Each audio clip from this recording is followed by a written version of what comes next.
ထဲမယ်အခုမှထည့်တာတော့ chocolate မဟုတ်ပါနော်ဥပဒေအနည်းအစားတို့ထည့်လို့ရပါတယ်နောက်တစ်ခုထည့်လိုက်ရတော့မှာချအစိမ့်မှုတ်လေးပါနော်ပြီးရင်တို့အမှုတ်လေးကိုရင်းနေနေနဲ့ပျော်အောင်လိုက်မှွေထားပေးလိုက်မယ်နော်ဟိုပုံစံဖို့အတွက်တခြားထမင်းစားစုံနှစ်စုံထည့်ပါတယ်နော်ဘာလို့လို့တိုးပို့လျှော့ပါစားနေနေထည့်တယ်ပြီးရင်အာကားပေါက်တာမဟုတ်ပါနော်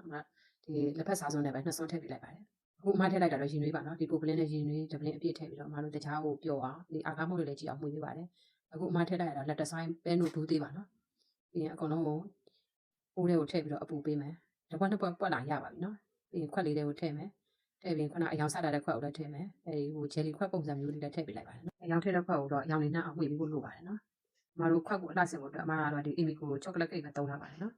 မဒီခွက်တစ်ခွက်ကိုကိတ်တစ်တုံးပဲထည့်ပါတယ်ဝင်းဒီကိတ်လောက်ရမှာသုံးတဲ့ခရင်ပဲပေါ့နော်အမတို့နည်းနည်းပျော်အောင်ရင်တွေခွက်တဲ့စိတ်ပြီးတော့ခွက်ထဲကိုလိုက်ညှစ်ပေးလိုက်ပါတယ်ဒီသုံးခွက်ကိုဆိုလို့ရှိရင်တော့အမတို့ဒမီပေးပေါက်လာမို့အပြာရောင်30 gram ပဲသုံးထားပါတယ်အီမီကိုကိတ်ကအချိုများလာဖြစ်တဲ့အတွက်အမတို့တခြားကိုလိုက်မထည့်တာပါဘူးနော်ပြီးအမတို့ခုနကြောက်ကြောခွက်လေးခွက်အလဲတက်မှာထည့်ပေးလိုက်ပါတယ်နော်ဒီလိုမျိုးလေးပါနော်ပြီးအမတို့ဒီပဲလို့ပိုက်ကိုပဲညင်ညာလေးဖြတ်ပေးလိုက်တယ်သုံးပါပြီးရင်ဒီအလဲတက်မှာပေါ့နော်ဟိုပုံစံဖုံးဖို့တော့အမတို့စိုက်ပေးလိုက်ပါတယ်ရင်လေးတောက်တဲ့အကျန်းပကံလုံးတွေကဒီဟိုပုံစံအမတို့ရောင်ထည့်ရတဲ့ဟာကိုလည်းအမတို့ဒီကိတ်လေတက်ခုနပဲလို့ပိုက်ဆိုင်တဲ့အပေါ်တက်လေးလိုက်စိုက်ပေးလိုက်ပါတယ်နော်ပင်ပေါ်ကိုချောကလက်ကိတ်နည်းနည်းနဲ့အမတို့စမွေရနဲ့အလှဆင်ပါမယ်နော်ဟိုပုံစံအပေါ်လေးကိုတော့အမတို့ခဏအယောင်ထည့်တဲ့အမှုတ်ကိုပဲဖြူပြီးတော့အလှဆင်ပေးလိုက်ပါတယ်နော်မဟုတ်လေတွေကိုအလေးလေးမရှိရတာကောင်းနဲ့အလှပပထုတ်လို့ရောင်းချနိုင်ပါစေကျေးဇူးပါ